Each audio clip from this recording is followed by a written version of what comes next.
hello students আজি লৈছো class 12 অৰ্থাৎ এইচ সেকেন্ড ইয়াৰৰ হেলথ কেয়াৰৰ 6 নম্বৰ চেপ্টাৰৰ সম্পূৰ্ণ কোৱেশ্চন আনসাৰ গতিকে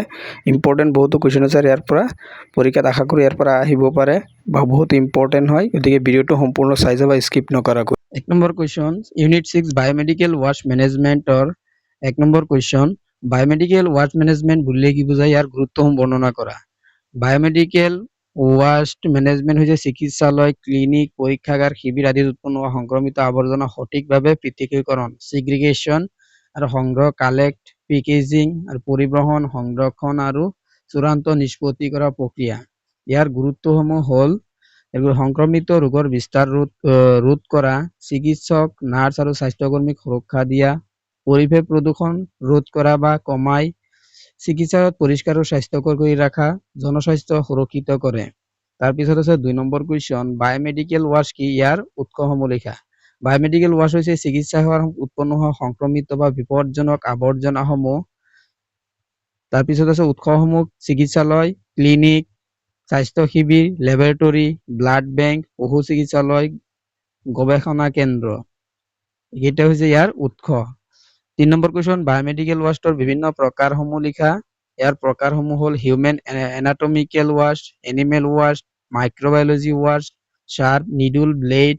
সয়েলড waste expiry medicine chemical waste liquid waste and glass waste তাৰ পিছত আছে 4 নম্বৰ কোৱেশ্চনটো চাই যোৱা 4 নম্বৰ কোৱেশ্চনত দিয়া আছে যে বায়োমেডিকেল ওয়াশ ম্যানেজমেন্টৰ বিভিন্ন ধাপসমূহ ব্যাখ্যা কৰা সিগ্ৰিগেশন পৃথকীকৰণ কালেকশন সংগ্ৰহ প্যাকেজিং ট্ৰান্সপোৰ্টেশন পৰিবহন স্টোৰেজ সংৰক্ষণ ট্ৰিটমেন্ট অটোক্লেভৰ ইনসাইনাৰেশন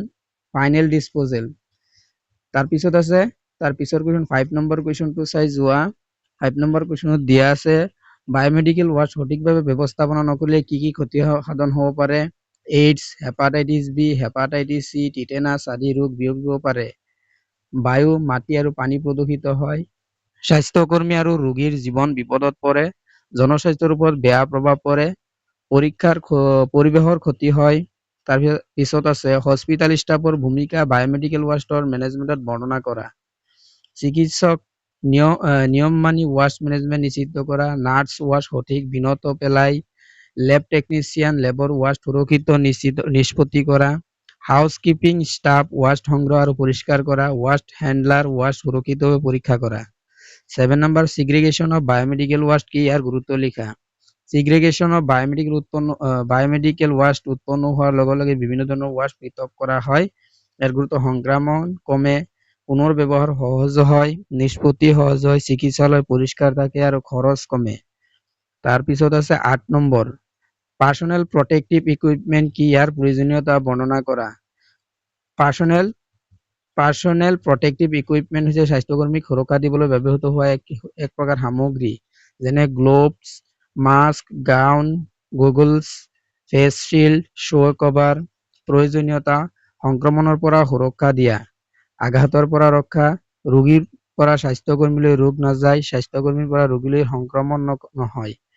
তাৰ পিছত আছে বায়োমেডিকেল ওয়াশ ম্যানেজমেন্টৰ সুবিধাসমূহ কি কি এটা হৈছে সংক্ৰমিত ৰোগ নিয়ন্ত্ৰণ কৰে চিকিৎসালয় পৰিষ্কাৰ কৰে পৰিবেশ সুৰক্ষা কৰে স্বাস্থ্যকৰ্মীক সুৰক্ষা দিয়ে জনস্বাস্থ্য উন্নতি কৰে প্ৰদূষণ কমাই বা নাইকিয়া কৰে আইন অনুসৰণ সহজ হয়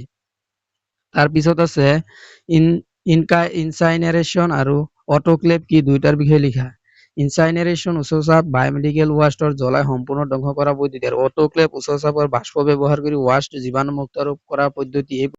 আৰু কেইটামান 1 আৰু 2 মাৰ্কৰ কোৱেশ্চন আছে এইকেইটা চাই যোৱা তোমালোকে মই এইকেইটা কৈ নাযাও ডাইৰেক্ট দেখুৱাই দি আছো স্ক্ৰিনত তোমালোকে চাই যোৱা ইম্পৰ্টেন্ট হয় এইবিলাক